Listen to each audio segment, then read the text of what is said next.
네, 다음 연사님은 저희 올 박사의 멘토이시고 서청대 첫 번째 집회서부터 편찮으실 때 빼놓고는 코로나 감염되셔서 아프실 때 빼놓고는 한 번도 빠진 적이 없으시고 저희한테 항상 좋은 말씀 해주시고 또 요즘에 인사뉴스 진행하시면서 오늘 아침에는 정말 핵사이다 같은 청량한 그런 말씀을 해주시고 결기 있게 저희들한테 좋은 공부 많이 시켜주시는 곽성문 상임고문님 모시고 말씀 듣겠습니다. 잘 들었습니다. 네, 안녕하십니까. 우리 애국 동지 오늘은 우리 동아면세점팀 그 스피커가 좀 사라지니까 분위기가 좋습니다. 특히 오늘 우리 오이 박사 집회를 축하해 주시기 위해서 우리 미국 대사관 앞에서 한미동맹의 그 지지를 표명하고 트럼프 대통령 복귀를 주장하시는 그 단체 두 분이 오셨네요. 우리 최도원 선생님, 우리 이재왕 선생 동지 두 분 동지 여러분, 우리 오이 박사 참여해 주신 데 감사 인사드리고 환영을 합니다. 자주 오십시오. 자, 지금 이태원에서 세월호 사건, 이태원에서 할로윈 축제 때문에 많은 젊은이들이 희생이 되었습니다. 이 사건은 다양한 측면에서 여러분들이 볼 수가 있습니다. 이 사건 측면에서도 볼 수 있고, 그 여파로도 볼 수 있고, 의학적인 측면도 있고, 여러 가지 한데, 그래서 오늘 여러분들이 말씀을 하셨지만은 다양한 의견을 내놨습니다. 그래서 그런 다양한 여러 가지 의견을 다 참조를 하시고요. 저는 우리 대한민국을 바로 세우겠다는 우리 태극기 이 집회의 어떤 입장에서 우리가 이번에 이태원 참사를 어떻게 지켜봐야 하느냐 하는 몇 가지 핵심적인 말씀을 드리겠습니다.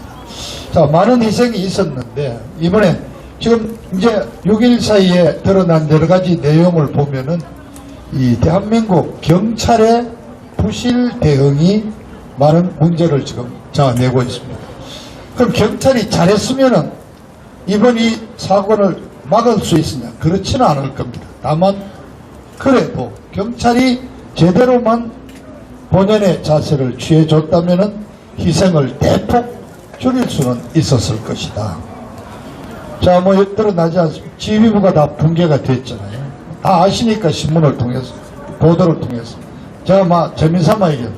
자, 경찰의 최고 총수인 윤희근 이자는 알다시피 권성동이가 추천해서 경찰청장이 됐다고 그러는 자인데, 그날 토요일인데 제천을 내려갔어요. 충북 제천이 자기 고향도 아니에요, 사실은. 이 친구 고향은 충북 청주로 되어 있습니다. 그런데 제천에 경찰서장을 지내가지고 지인 세 사람과 만나서 월출산을 등산하고 내려와서 또 그 지역 경찰 간부들이 찾아와서 캠핑장에서 회식을 하면서 폭탄주를 몇 잔 마셨다. 그리고 캠핑장에서 전화가 두 번을 왔는데 못 받았죠. 세 번째 전화를 받아가지고 2시간 뒤에, 사건이 터진 2시간 뒤에 정신 차려가지고 서울로 달려갔다. 4시간, 사건 발생한 시간 4시간 이후에 경찰청장이 지휘봉을 잡게 된 것입니다. 근데, 자, 이 친구 왜 제천까지 내려가? 여러분 한번 생각해보세요. 이 친구 청주야. 이제 자기 막바지 온 거예요. 경찰 계급 다 올라간 거예요.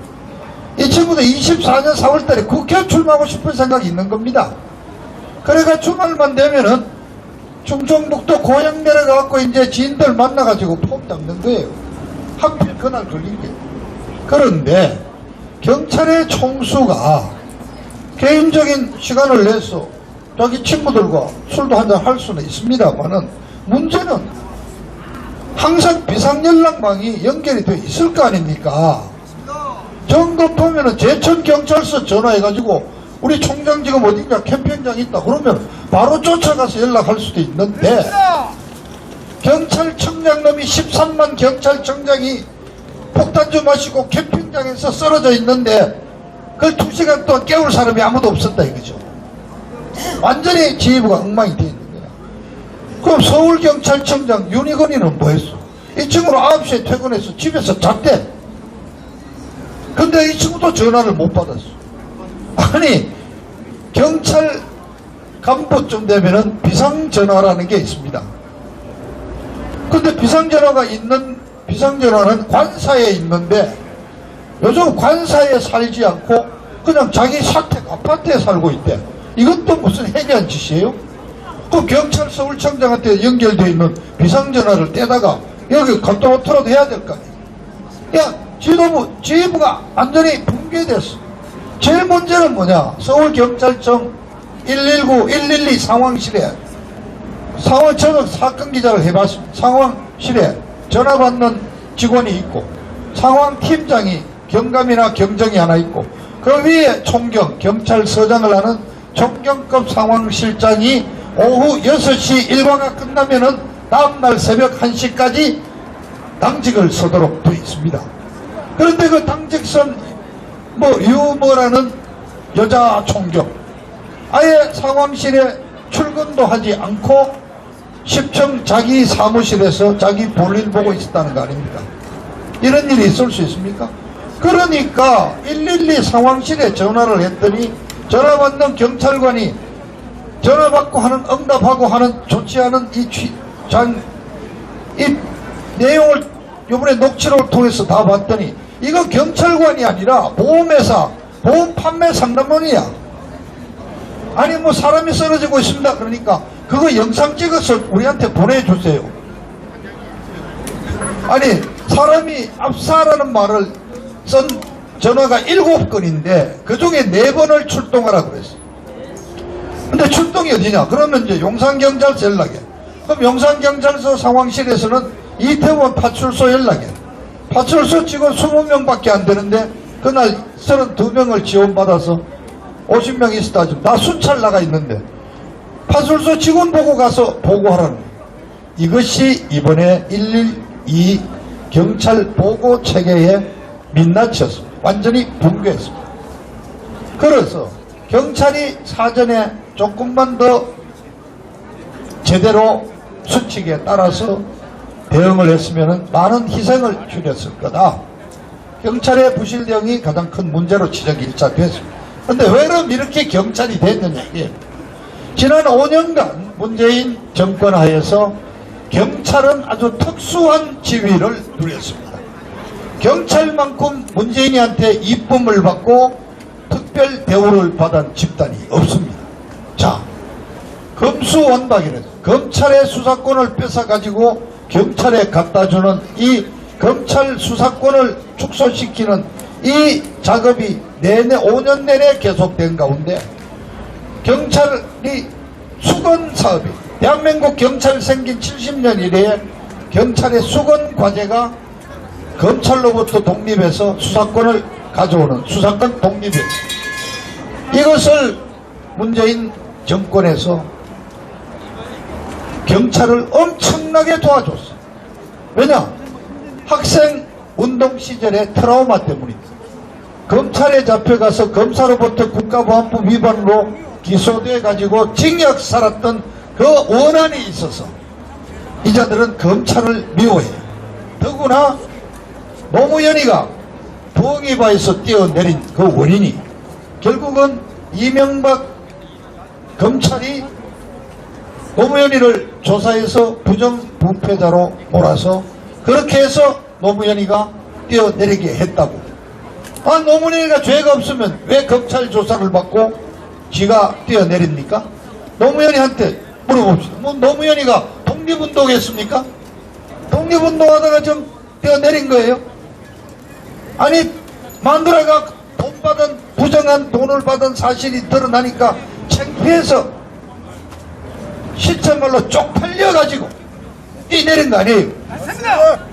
그걸 가지고 검찰이 핍박을 해서 노무현이가 뛰어내렸다는 식으로 해서 이자들은 검찰을 증오하고 있습니다. 그래서 경찰을 키워준 거예요.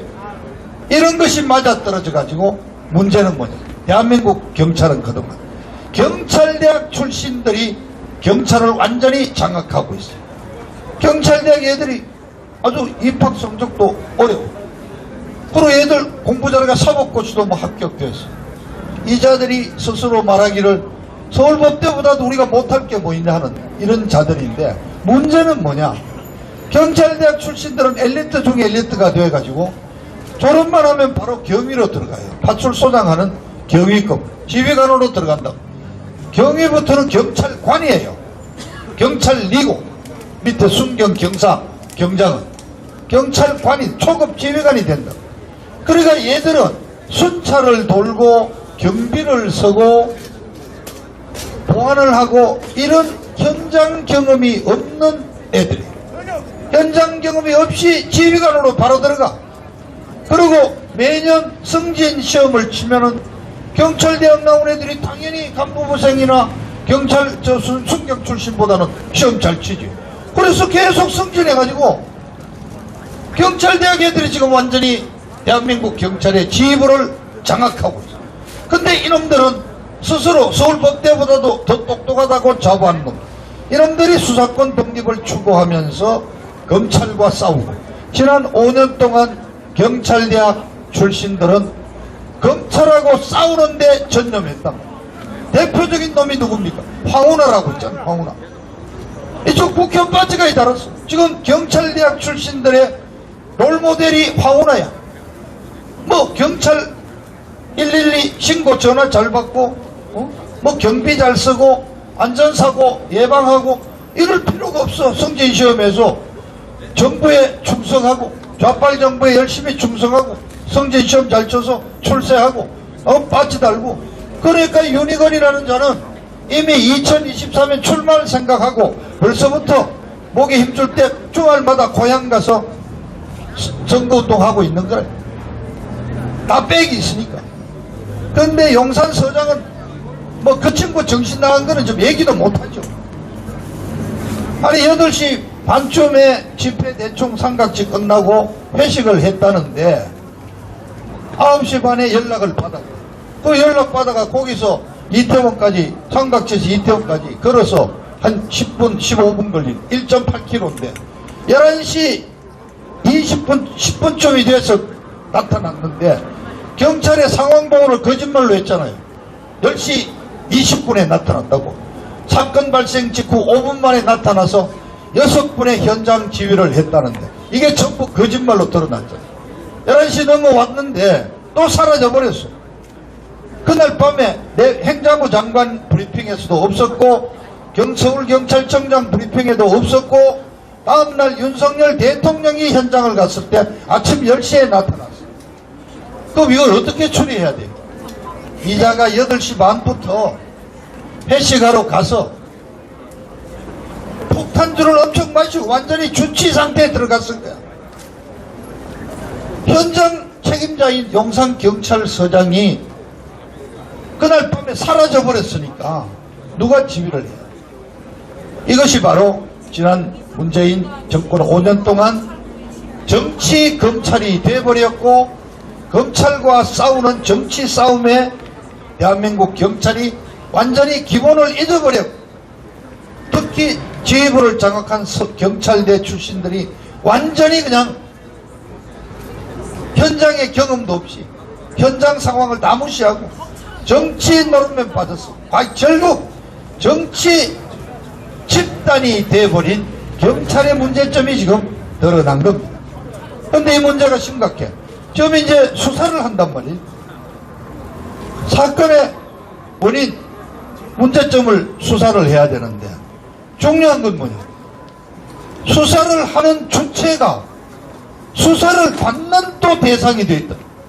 지들끼리 용산경찰서장 상황실장 하던 유머라는 총경을 수사를 해. 심지어는 2시간 동안 연락을 못 받은 경찰청장도 불러 소설을 해야 되는데 수사를 할 수 있겠냐. 팔이 안으로 굽는다고.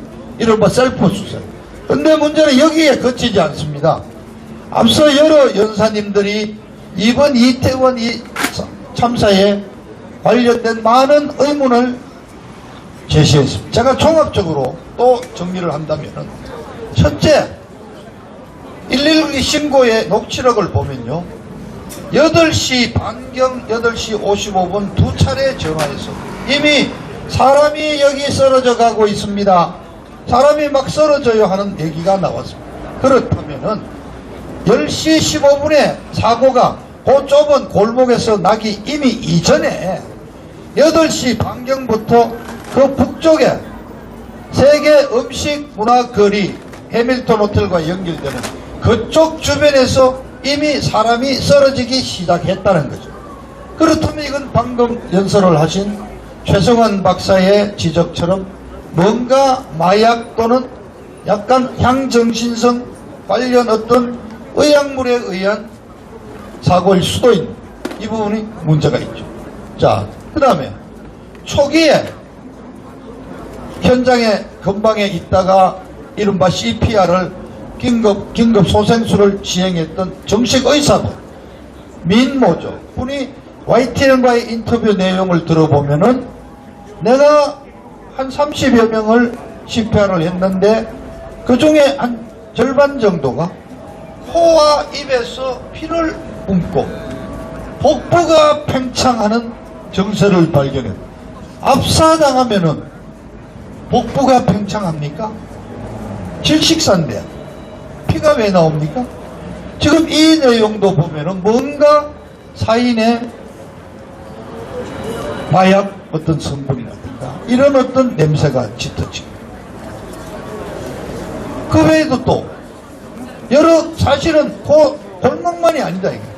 다른 연결되는 거리에서도 쓰러진 사람들이 희생자가 나왔다. 그리고 미륵미륵 하는 얘기가 들리고 그런 이 인물 집 5명 있었다는 장소가 바로 그 골목만이 아니에요. 연결되어 있는 세계문화 음식거리 곳곳에서 그런 상황이 있었다고. 그러면 이거는 뭔가 의문을 갖는 거예요. 어떤 조직적인 어떤 약간의 테러에 비견할 만한 어떤 행동이 있었던 거 아닌가. 어떤 아래에서 올라가고 위에서 내려오는 어떤 이 군중들 간의 충돌이 발생했거든요. 그 압력 속에서 특히 신체가 상대적으로 약한 여성분들이 많이 희생됐단 말이죠. 자, 이제 드러났지만은 민주노총 노조원 2명이 현장에서 사망을 했어요. 근데 하필 민주노총 노조차가 당시에 와 있어요. 그 직전 8시 반에 삼각지에서 시위가 끝났어요. 그 민주노총 직원들 중에서도 젊은 친구들이 순수하게 그냥 그럼 이태원에 가서 즐기러 왔겠네. 그러나 민주노총의 성격상 헬로윈 영국의 축제를 즐기러 민노총 직원들이 과연 그 현장에 왔을까? 그 민노총 직원들이 온 것이 지금 사실로 드러난 이상 몇 명이 왔으며 어떤 의도를 갖고 왔을까 하는 문제. 또 헬로윈 데이는 11월 마지막 날입니다. 과거에 영국 켈트족이 11월 1일을 새해의 첫날로 칠 때 우리도 그랬습니다. 우리 동양역법도 옛날 하은주 시대 주나라 때는 11월 동짓달이 새해였잖아요. 그런데 새해 바로 전날 섣달 금음날 말하자면 그날 귀신들이 경계가 이 저성의 입구가 좀 경비가 소홀해가지고 이 귀신들이 튀어나온다 이거죠. 그래서 그 귀신들과 막으려고 대접을 잘해야 되고, 그 다음에 귀신들이 막 쳐들어오면 나도 귀신이라고 너하고 막 같은 식구에 나 해치지 말라고 귀신 분장을 한다는 건데, 우리하고도 비슷해. 말하자면 이 신화에 대한 어떤 이런 시기식이 비슷한 10월 31일이 할로윈 대회란 말이에요. 뉴욕에서 11월 31일 밤 9시에 그 뉴욕 맨하탄 타임스퀘어에서 할로윈 프레이드가 열립니다. 10월 31일. 죄송합니다. 근데 그러면 그냥 내버려 뒀으면은 29일날 토요일 겸 주말 겸 할로윈 즐기러 나온 애도 있을 거고 30일 일요일에도 즐기러 나온 애가 있을 거고 10월 31일 마지막 날에 이용이 10월의 마지막 노래 그거 들으면서 나온 애도 있었고 자연스럽게 분산이 될 수도 있었는데 이번에는 이상하게도 MBC를 비롯해서 KBS, YTN, JTBC 거의 모든 지상파와 종편들이 중계차를 띄우고 난리를 쳐서 토요일 29일 저녁에 여기에서 할로윈 파티를 하자고 날짜를 지정하다시피 했단 말이에요. 그리고 MBC는 그 밑에 이마트 저 해밀턴 서쪽 그 물건 철제 가격 그 입구에서 또 다른 방송은 그 위에 음식문화거래에서 내리막길로 연결되는 그 입구에 가가지고 그 장소까지 지정을 했다 이거죠. 왜 29일날 토요일날 할로윈 파티를 날짜를 이틀 땡겨서 그날 하자고 했느냐. 이것도 의심하려면 의심할 수. 그런데 이런 문제점을 지금 정치화되고 좌파 정치 편향적인 이 지금 경찰 얘들이 제대로 수사를 하겠느냐 말이야. 그리고 부검을 해야 돼. 근데 부검 안 하고 거의 지금 거의 한 100여 명 지금 이미 장례를 치르고 있는 상태다. 이자들은 핑계는 유족이 원하지 않았다. 그렇지 않아. 유족이 원하지 않더라도 이거는 변사사고이기 때문에 경찰이 강제적으로 부검을 할 수 있는 것입니다. 부검도 없이 넘어가. 또 넘어가는 거야 지금. 자, 이런 여러 가지 점을 볼 때 상당히 지금 문제가 많아요. 자, 결론부터 얘기합니다. 오늘 지금 11월 오늘 5일 심각한 날. 저는 감히 말씀드립니다. 윤석열 대통령을 끌어내리기 위한 좌파들의 준동이 시작된 날이 바로 이제 오늘로 잡아야 합니다.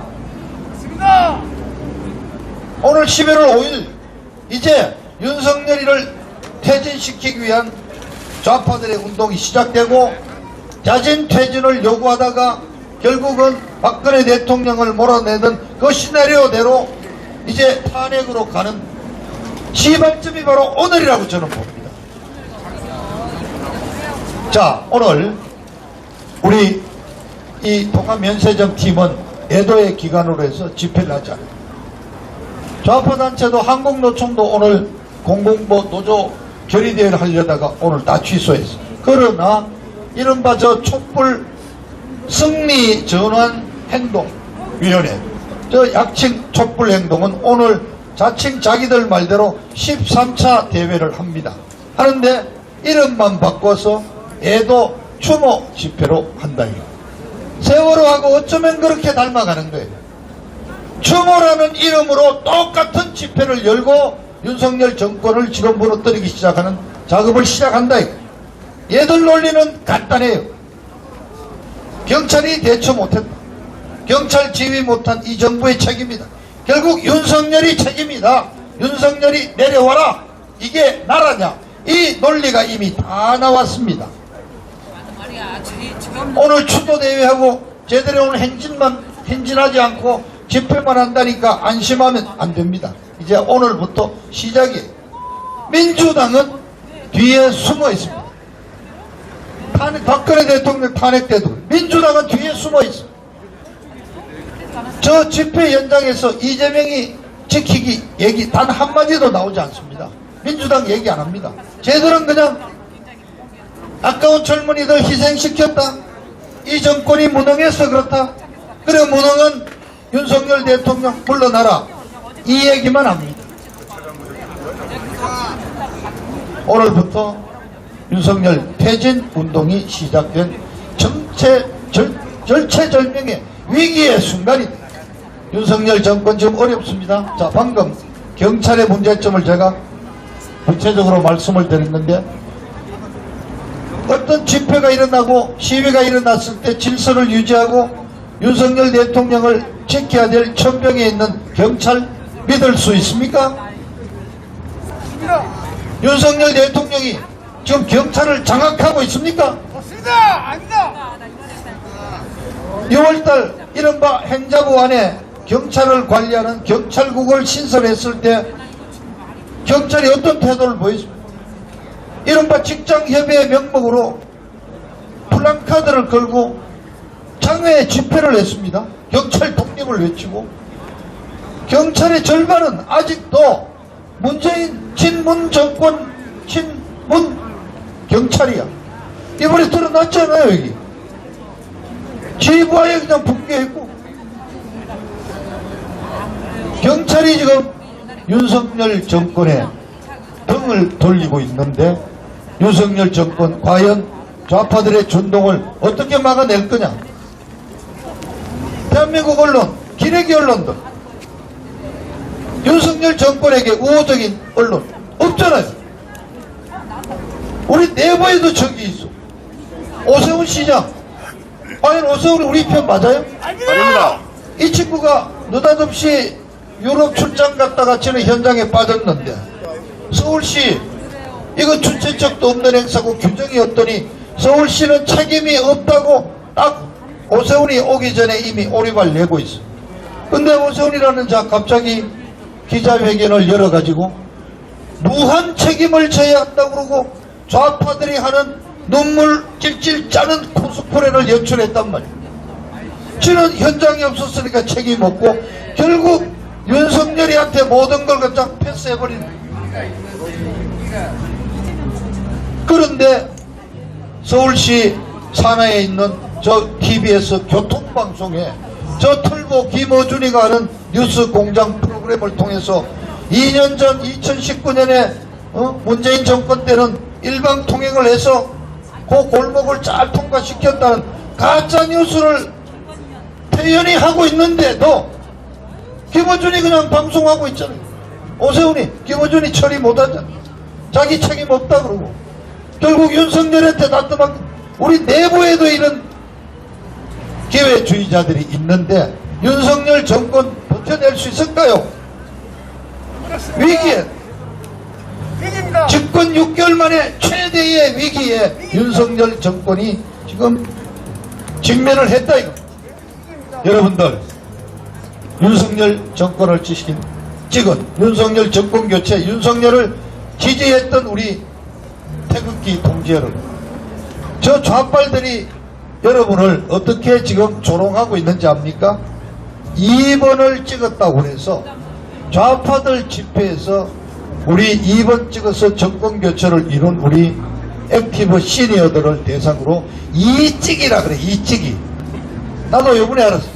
이찍이들, 저 이찍이들, 이렇게 우리를 조롱하고 있습니다. 여러분, 윤석열 정권이 위험할 때 여러분이 나오시겠습니까? 윤석열 정권 지켜야 되는 거예요. 맞습니다. 이뻐서가 아니라 네. 윤석열 정권이 무너지면은 좌파 정권이 다시 들어선단 말이에요. 맞습니다. 대한민국이 살아남을지 생존의 문제가 걸린 위기 상황이 온다 이거죠. 여러분 각오를 단단히 하셔야 합니다. 예! 그런데 6년 전과는 달라졌어. 8년 전에 있었던 단원고등학교 수학여행 가다가 희생당한 세월하고는 차원이 다른 문제. 여러 가지 달라졌어. 아무리 기레기 언론들이 일방적인 선동을 해도 한 번 쏘으면 됐지 두 번 쏘겠습니다. 우리 국민들도 많이 자각을 하고 각성을 하셨어. 쉽지는 않아. 그런데 일단 이 모든 사건의 기본적인 사실 확인 절차는 경찰의 수사를 거치게 되어 있는데 이 경찰을 지금 믿지 못하는 상황입니다. 그래서 저는 한 가지 제안을 합니다. 지금 민주당은 국정조사를 하자고, 이거는 완전히 정치적인 행위예요. 그건 안 돼요. 그러나 지금 검수완박의 완박 경찰청법 개정으로 인해서 검찰이 수사를 할 수 없게 돼 있어. 대형 재난 사건에 대해서는 경찰이 수사권을 전담하도록 돼 있어. 그러나 한동훈 법무부 장관이 아마 알고 있을 거예요. 검찰청법에 따라서 수사가 중대한 어떤 사안의 수사일 경우에는 검수완박법을 제껴서 이른바 상설특검을 만들 수가 있다. 검찰이 주도하는 상설특검을 발동해서라도 한동훈 검찰은 그래도 믿을 수 있다. 검찰이 이 사건에 관련된 여러 가지 그 의문점에 대해서 수사를 해서 정확한 사실관계를 규명한 위에서 윤석열 정권은 말하자면 버틸 수 있는 증거를 확보해야 됩니다. 그리고 이재명이 사법 처리 더 신속하게 박차를 가해서 늦어도 이달 중에는 이재명에 대해서 검찰 소환 조사를 통보하는 단계까지 급속하게 빨리 수사를 더 속도를 바짝 올려야 한다. 맞습니다. 아마 그런 정도를 예상하고 있을 거예요. 쟤들은 이제 다음 주로 연기했지만은 중고등학생을 불러들이죠. 대학생 행동위원회라는 게 대학생도 다음 주에 나오도록 되어 있죠. 이제 단계를 하나하나 올려가면서 윤석열 정권 타도 퇴진해서 나중에는 타도 이렇게 이제 단계적으로 투쟁 단계를 끌어올릴 거예요. 충분히 예상을 하고 우리 우파들도 이제 한번 당해봤으니까 대응 논리를 세우고 맞불 집회를 체계적으로 해야 한다. 아쉬운 점은 우리 우파가 그동안 횟수로 6년 7년째 아스팔트 집회를 하고 있는데도 이런 집회 재단체들을 연결해서 의견을 모으고 행동을 나름대로 이렇게 역할 분담을 하는 그러한 모임이 없다. 이게 중추 모임. 우파들을 이렇게 결집시킬 수 있는 어떤 원로들 모임도 없다. 뿔뿔이 흩어져 있어. 아쉬운.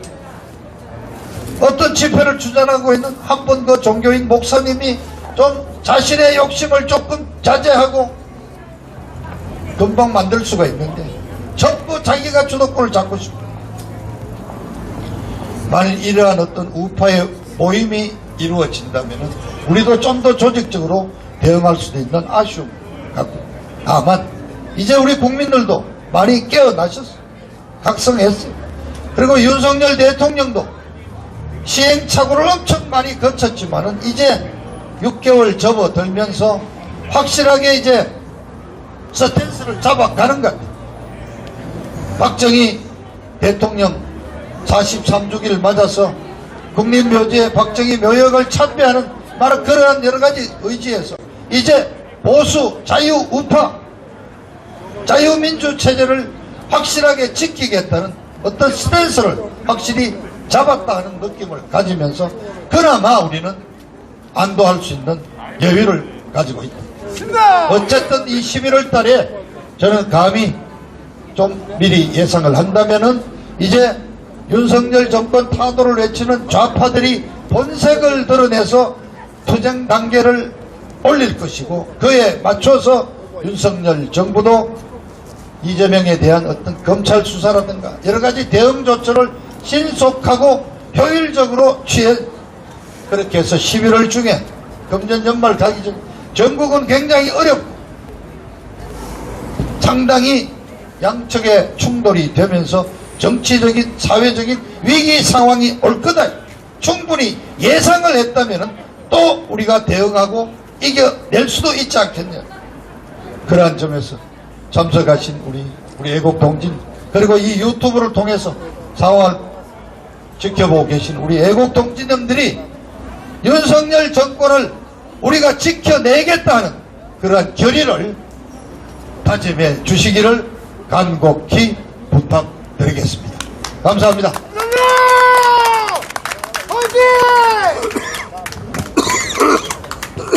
네네. 장시간 좋은 말씀, 옳은 말씀, 냉철한 판단력으로 연설해 주신 곽성문 삼고문님께 다시 한번 큰 박수 부탁드리겠습니다. 고맙습니다.